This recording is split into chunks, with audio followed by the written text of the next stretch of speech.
આટલી બધી નફરત કેમ છે એ સમજથી બહાર છે। પરંતુ સૌથી ચોંકાવનારી વાત, પદ્મશ્રી શાહબુદ્દીન રાઠોડનું નામ પણ મતદાર યાદીમાંથી હટાવવા માટેની અરજી ભારતીય જનતા પાર્ટીના લોકોએ કરી છે।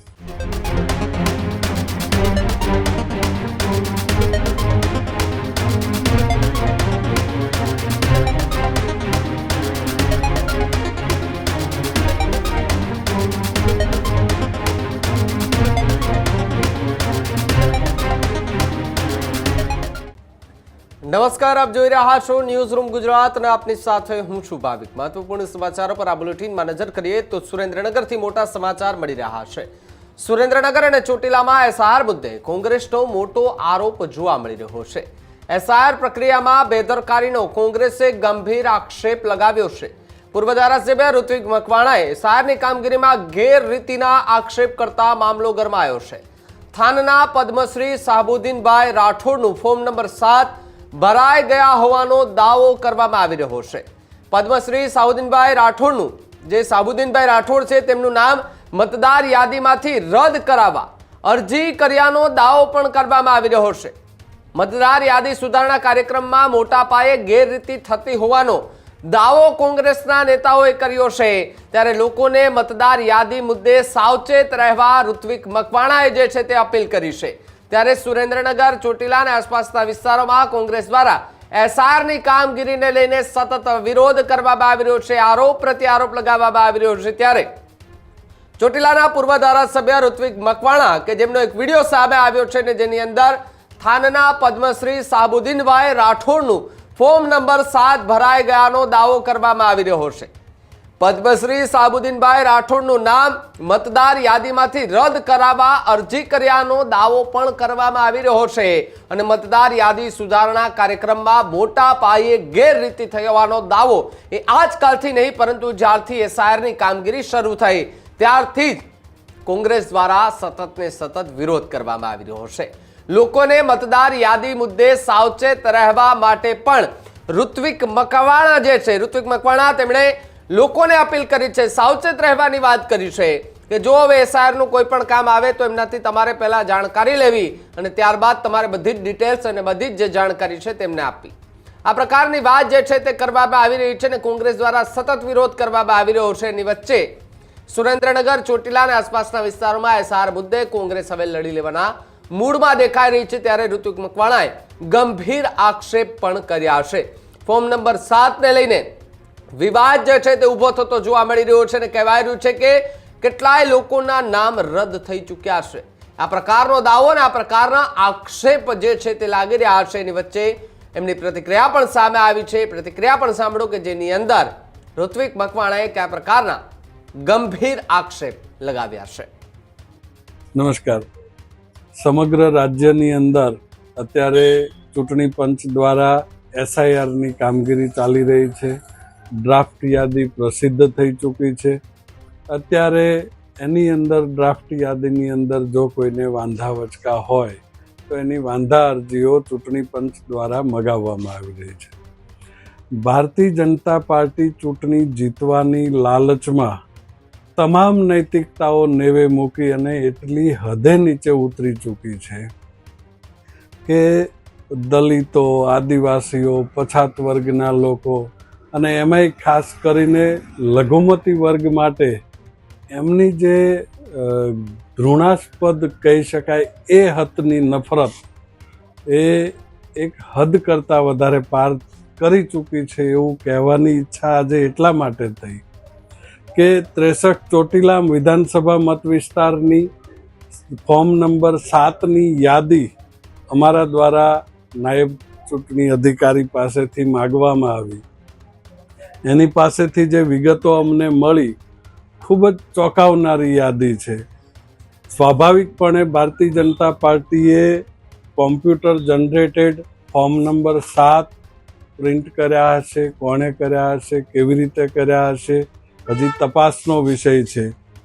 પરંતુ જે વિગતો અમને આપવામાં આવી છે એનું તારણ જો કાઢીએ તો ખૂબ જ ચોંકાવનારું છે। એમને દલિતો પ્રત્યે, ઓબીસી પ્રત્યે, આદિવાસીઓ પ્રત્યે કે લઘુમતી પ્રત્યે આટલી બધી નફરત કેમ છે એ સમજથી બહાર છે. અમને જે યાદી આપવામાં આવી છે એમાં મોટાભાગના નામો છે એ દલિત લઘુમતી સમાજના હોય એ સ્વાભાવિક છે. ભારતીય જનતા પાર્ટી આવું જ કરવા માગતી હોય એ પણ સ્વાભાવિક છે. પરંતુ સૌથી ચોંકાવનારી વાત એ થાનગઢ નગરપાલિકાની ભારતીય જનતા પાર્ટીએ કે પછી કોમ્પ્યુટર જનરેટેડ ફોર્મ જ્યાંથી પણ આવ્યા હોય એ તપાસ કરીએ તો ખબર પડે.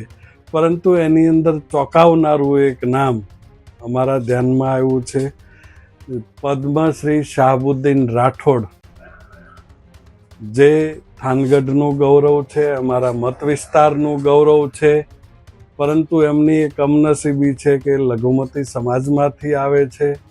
ભારતીય જનતા પાર્ટી ભલે પદ્મશ્રી આપીને નવાજવાનો દેખાવ કરે, પરંતુ એમની અસલિયત એ આજે આ ફોર્મ નંબર 7ની અંદર દેખાઈ આવી છે કે પદ્મશ્રી શાહબુદ્દીન રાઠોડનું નામ પણ મતદાર યાદીમાંથી હટાવવા માટેની અરજી ભારતીય જનતા પાર્ટીના લોકોએ કરી છે.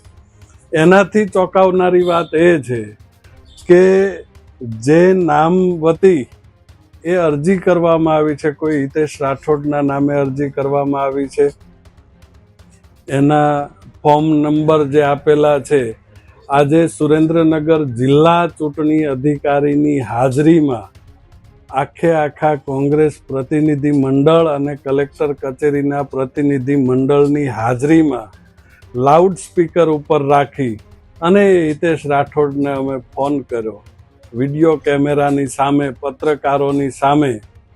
તો એ હિતેશ રાઠોડ નામનો માણસ કંઈ મળી આવેલ નથી. જે ફોન નંબર છે એ રાજકોટના કોઈ અનનોન માણસનો છે. એણે ફોન ઉપર કન્ફેશન કર્યું કે મને ગઈકાલથી આ પ્રકારના ફોન આવે છે, પણ મેં એક પણ પ્રકારનું ફોર્મ ભર્યું નથી. મારી જાણ બહાર કોઈએ મારા નામથી છે આવા બધા ફોર્મ ભરેલા છે. જો ખરેખર આવું થતું હોય તો આ ખૂબ જ ગંભીર બાબત કહેવાય. લોકશાહીને ટકાવી રાખવા માટે સુપ્રીમ કોર્ટે જ ડાયરેક્ટ આનો સુઓ મોટો લેવો જોઈએ કે હાઈકોર્ટે આનો સુઓ મોટો લેવો જોઈએ?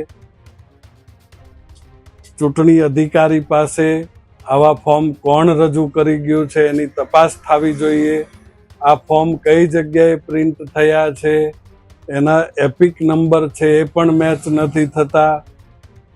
તો કઈ જગ્યાએથી એક સાથે બલ્કમાં આખા ગુજરાત માટે આવા ફોર્મ છે જનરેટ થયા છે, પ્રિન્ટ થયા છે, કોઈ અનનોન માણસો આવીને રજૂ કરી ગયા છે અને ચૂંટણી પંચ એના ઉપર કાર્યવાહી કરી રહ્યું છે. એનો અર્થ એવો થાય કે કોઈ આખી સિસ્ટમ છે જે ભારતના ચૂંટણી પંચને હેક કરવા માગે છે. આ નાની સૂની વાત નથી.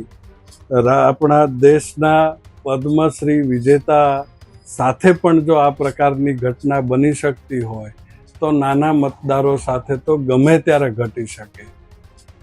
લાખોની સંખ્યામાં મતદારોના નામ મતદાર યાદીમાંથી કાઢી અને અનૈતિક રીતે ચૂંટણી જીતવાના પ્રોપેગેન્ડા જે કોઈ કરતા હોય, ભારતીય જનતા પાર્ટી હોય, વહીવટી તંત્રની અંદર બેઠેલા કોઈ અધિકારીઓ હોય, કોઈ પદાધિકારીઓ હોય, જે કોઈ હોય, કોણ છે ખબર નથી, પણ સુપ્રીમ કોર્ટ કે હાઈકોર્ટે આનું સંજ્ઞાન લેવું જોઈએ અને સુઓ મોટો દાખલ કરી થાનગઢ, ચોટીલા કે ઓફિસ આખી સીલ કરી એના સીસીટીવી કેમેરા મેળવી અને કોણ માણસો છે જે આવા બનાવટી ફોર્મ અહીંયા રજૂ કરી ગયા છે એના ઉપર તાત્કાલિક ધોરણે એફઆઈઆર થવી જોઈએ. સમગ્ર ગુજરાતની તમામ કચેરીઓની અંદર જે કોઈએ આવા કોમ્પ્યુટર જનરેટેડ ફોર્મ ભર્યા છે એ તમામ ઉપર પોલીસ કેસ દાખલ કરી અને એના ઉપર કાયદેસર કાર્યવાહી કરવી જોઈએ. અને અત્યારે જે કંઈ ફોર્મ આવ્યા છે એ ફોર્મ ઉપર ચૂંટણી પંચે કાર્યવાહી કરવાને બદલે એના ઉપર ફોજદારી કાર્યવાહી કરી અને પછી નવેસરથી જેન્યુઅન ફોર્મ મગાવી અને એના ઉપર ચૂંટણી પંચ કાર્યવાહી કરે એવી નામદાર હાઈકોર્ટ અને નામદાર સુપ્રીમ કોર્ટને જાહેર અને સોશિયલ મીડિયાના માધ્યમથી વિનંતી કરું.